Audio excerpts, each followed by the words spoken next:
విద్యార్థి భవిష్యత్తును నాశనం చేసిన ఆయుష్మాన్ నర్సింగ్ కళాశాలపై చర్యలు తీసుకుని వెంటనే ఆ విద్యార్థికి న్యాయం చేయాలని ఎస్ఎఫ్ఐ డివైఎఫ్ఐ సంఘాల ఆధ్వర్యంలో డిఎంఎండ్హెచ్ఓ శాంతికళను కలిసి వినతి పత్రం అందజేశారు. కర్నూలు నగరంలోని ప్రభుత్వ నిబంధనలకు విరుద్ధంగా విద్యార్థులకు నాణ్యమైన విద్యను అందించకుండా కేవలం ఫీజులు మాత్రమే వసూలు చేస్తున్న ఆయుష్మాన్ నర్సింగ్ కళాశాలపై చర్యలు తీసుకోవాలని డిఎంఎండ్హెచ్ఓకు ఎస్ఎఫ్ఐ డివైఎఫ్ఐ జిల్లా కమిటీలుగా వినతి పత్రం అందజేశారు.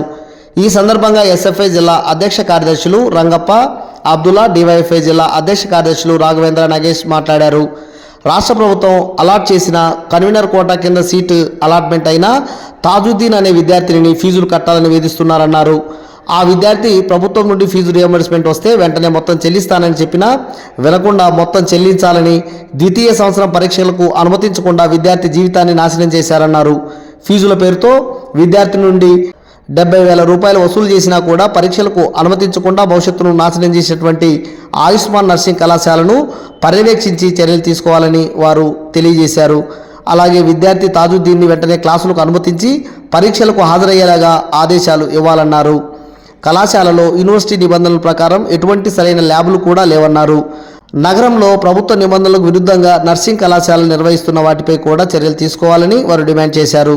కార్యక్రమంలో ఎస్ఎఫ్ఐ నగర కార్యదర్శి సాయి ఉదయ్, డివైఎఫ్ఐ నగర కార్యదర్శి హుస్సేన్ బాషా, ఎస్ఎఫ్ఐ నగర ఉపాధ్యక్షులు అబూబకర్, మల్లేష్, ఆర్యన్, ఖాజా తదితరులు పాల్గొన్నారు. గవర్నమెంట్ నుంచి వస్తే మేము డబ్బులు కడతాం, లేదంటే లేదనే విధంగా అంటే లేదు, మాకు గవర్నమెంట్తో సంబంధం లేదు, మీరు కడితేనే మేము ఎగ్జామ్స్ అలౌ చేస్తామనేసి ఆ రకంగా అనడంతో ఏదైతే తాజుద్దీన్ ఒక సంవత్సరం స్టడీస్ అంతా కూడా కొలాప్స్ అయిన పరిస్థితి ఉంది. అయితే దీనికి కారణం మేనేజ్మెంట్ కాబట్టి మేనేజ్మెంట్ మీద వెంటనే చర్యలు తీసుకోవాలి. దాంతోపాటు అనాథరైజ్డ్గా ఏదైతే వెంకటరమణ కాలేజీలో దానికి పర్మిషన్ ఉంది, ఇక్కడ ఏదైతే సోమశెట్టి నగర్లో కాలేజీ నిర్వహిస్తున్నారు కాబట్టి అలా అనాథరైజ్డ్గా కాలేజ్ నిర్వహిస్తున్నారు, దాని మీద వెంటనే చర్యలు తీసుకోవాలి. దాంతోపాటు కాలేజీలో సరైన ఫెసిలిటీస్ లేవు, ల్యాబులు లేవు, ఏదైతే ఎన్టీఆర్ హెల్త్ యూనివర్సిటీ నిబంధనల ప్రకారం ఏది కూడా నడుచుకోవాల్సిన పరిస్థితి ఉంది.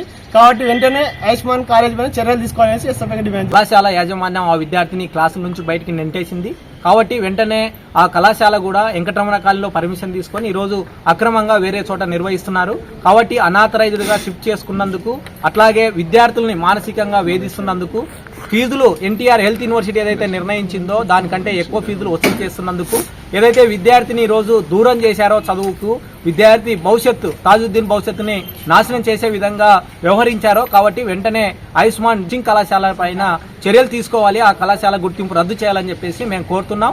లేకపోతే మాత్రం భవిష్యత్తులోన దీనిపైన పెద్ద ఎత్తున ఆందోళనకు దిగాల్సి వస్తుందని చెప్పేసి ఈ సందర్భంగా మేము డిఎంహెచ్ఓ గారి దృష్టికి తీసుకెళ్లాం. డిఎంహెచ్ఓ గారు సానుకూలంగా స్పందించి మేము కాలేజీని విజిట్ చేసి దానికి సంబంధించిన అంశం పైన ఆ విద్యార్థికి న్యాయం చేస్తారని చెప్పేసి హామీ ఇచ్చారు. ఆ హామీ ప్రకారం ఆ విద్యార్థికి గనక మరొకసారి ఎగ్జామ్ రాసుకునే అవకాశం ఇచ్చి ఆయనను కనుక క్లాస్కు అనుమతిస్తే సరే, లేదంటే మాత్రం పెద్ద ఎత్తున ఆందోళనకు దిగుతామని చెప్పేసి ఈ సందర్భంగా మేము హెచ్చరిస్తున్నాం.